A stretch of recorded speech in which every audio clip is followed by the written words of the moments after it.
নমস্কাৰ এই মুহূৰ্তত জনাইছো অসমৰ প্ৰত্যেকগৰাকী জনসাধাৰণৰ বাবে কেইবাটাও গুৰুত্বপূৰ্ণ খবৰ। আজি হৈছে 12 মাৰ্চ। আজিৰ দিনটোতে অসমৰ লগতে ভাৰতবৰ্ষৰ বিভিন্ন প্ৰান্তৰ পৰা কেইবাটাও গুৰুত্বপূৰ্ণ খবৰ যুগুত কৰা হৈছে। এই মুহূৰ্তত জনাইছো আজিৰ প্ৰথমটো খবৰ। আজিৰ প্ৰথমটো খবৰেই ৰাজ্যবাসীৰ বাবে এটা ডাঙৰ খবৰ। সমগ্ৰ দেশত বলবৎ হলকা কাৰ অধিসূচনা জাৰি কৰিলে কেন্দ্ৰীয় গৃহ মন্ত্ৰালয়ে। দেশজুৰি গঢ়ি তোলা হৈছে কটকটীয়া নিৰাপত্তা বেষ্টনী। সম্ভাৱ্য পৰিস্থিতিৰ বাবে সাজু থাকিবলৈ অসমত আৰক্ষীক নিৰ্দেশ। অসম, পশ্চিমবংগ, ত্ৰিপুৰা, উত্তৰ প্ৰদেশত বিশাল আৰক্ষী বাহিনী সাজু। 2014 31 ডিচেম্বৰৰ পূৰ্বে অহা লোকে পাব নাগৰিকত্ব আৰু ভাৰতত 6 বছৰ আশ্ৰয় লৈ থকা লোকক কাৰ জৰিয়তে নাগৰিকত্ব আৰু পাকিস্তান, বাংলাদেশ, আফগানিস্তানৰ পৰা অহা শৰণাৰ্থীয়ে পাব নাগৰিকত্ব। এই মুহূৰ্তৰ খবৰ যে সমগ্ৰ দেশজুৰি বলবৎ হলকা। হিন্দু, জৈন, শিখ, বৌদ্ধ, খ্ৰীষ্টিয়ান, ফাৰ্চী নাগৰিকে পাব ভাৰতীয় নাগৰিকত্ব আৰু সমগ্ৰ দেশজুৰি বলবৎ হলকা কাৰ অধিসূচনা জাৰি কৰিলে কেন্দ্ৰীয় গৃহ মন্ত্ৰালয়ে। এই মুহূৰ্তত জনাইছো আজিৰ দ্বিতীয় নম্বৰ খবৰটো। মুখ্যমন্ত্ৰী ডক্টৰ হিমন্ত বিশ্ব শৰ্মাৰ 13টা ডাঙৰ ঘোষণা। লাখ লাখ যুৱক যুৱতীৰ বাবে ডাঙৰ খবৰ। আমি যেতিয়া চাকৰি দিম বুলি কৈছিলোঁ কোনেও বিশ্বাস কৰা নাছিল। আমাৰ দলৰ মজিয়াতো আলোচনা হৈছিল কিদৰে 1 লাখ চাকৰি দিব। এই মন্তব্য ৰাজ্যৰ মুখ্যমন্ত্ৰীগৰাকীৰ। কিন্তু আমি জানিছিলোঁ ৰাজ্যৰ আশীৰ্বাদ থাকিলে আমি এভাৰেষ্টতো আহৰণ কৰিব পাৰিম। কিন্তু 2 বছৰ 8 মাহৰ ভিতৰত আমি 97,000 চাকৰি দিলোঁ। অকল এয়াই নহয়, চিৰকালৰ বাবে অসমত চাকৰি আৰু দালালৰ বজাৰ বন্ধ হৈ গ'ল। আজিৰ ল'ৰা ছোৱালীয়ে জানে যে পঢ়া শুনা কৰিলেহে চাকৰি লাভ কৰিব, কিন্তু দৌৰি পৰীক্ষাত পাছ কৰিলেহে পুলিচৰ চাকৰি পাব। এই মন্তব্য মুখ্যমন্ত্ৰী ডক্টৰ হিমন্ত বিশ্ব শৰ্মাৰ। আগতে ৰাজনৈতিক নেতা অথবা দালালক পইচা নিদিলে চাকৰি নহৈছিল, কিন্তু আজি আৰু সেই দিন নাই।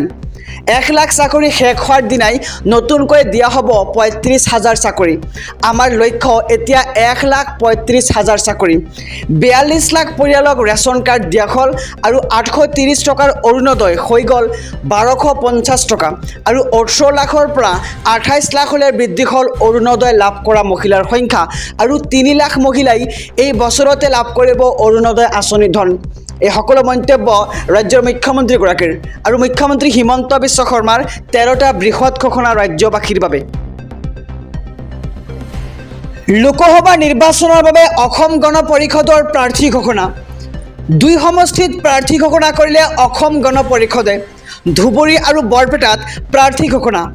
ধুবুৰী আৰু বৰপেটাত ঘোষণা কৰা হৈছে প্ৰাৰ্থীৰ নাম আৰু বৰপেটাত অগপৰ প্ৰাৰ্থী ফণীভূষণ চৌধুৰী আৰু ধুবুৰীত জাভেদ ইছলামক প্ৰাৰ্থিত্ব দিয়া হৈছে। এই মুহূৰ্তৰ খবৰ জনাইছোঁ যে লোকসভা নিৰ্বাচনৰ বাবে অসম গণ পৰিষদৰ প্ৰাৰ্থী ঘোষণা কৰা হৈছে। 2 সমষ্টিত প্ৰাৰ্থী ঘোষণা কৰিলে অসম গণ পৰিষদে আৰু ধুবুৰী আৰু বৰপেটাত প্ৰাৰ্থী ঘোষণা কৰা হৈছে।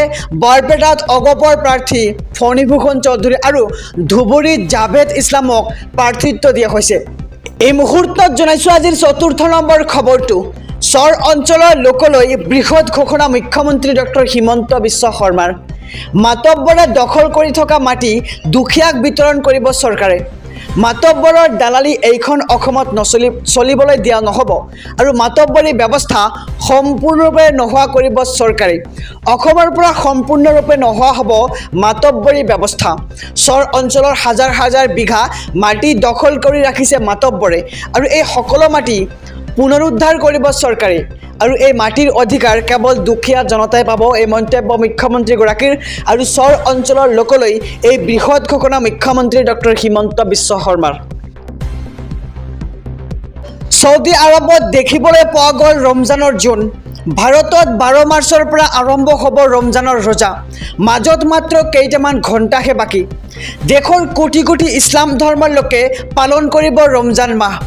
দেশত 12 মাৰ্চৰ পৰা আৰম্ভ হ'ব পবিত্ৰ ৰমজান মাহ আৰু ৰমজানৰ ৰোজাৰ বাবে সাজু বিশ্বৰ সকলো মুছলমান লোক আৰু সূৰ্যোদয়ৰ পৰা সূৰ্যাস্তলৈকে উপবাসে থাকিব প্ৰতিগৰাকী মুছলমান লোক আৰু ইফতাৰৰ সময় সন্ধিয়া 5:30 আৰু প্ৰথম ৰোজা হ'ব 13 ঘণ্টা 19 মিনিটৰ আৰু অন্তিম ৰোজা হ'ব 14 ঘণ্টা 14 মিনিটৰ বাবে আৰু ৰোজা ৰখা 30 দিন পিছত পবিত্ৰ ঈদ পালন কৰিব মুছলমানসকলে।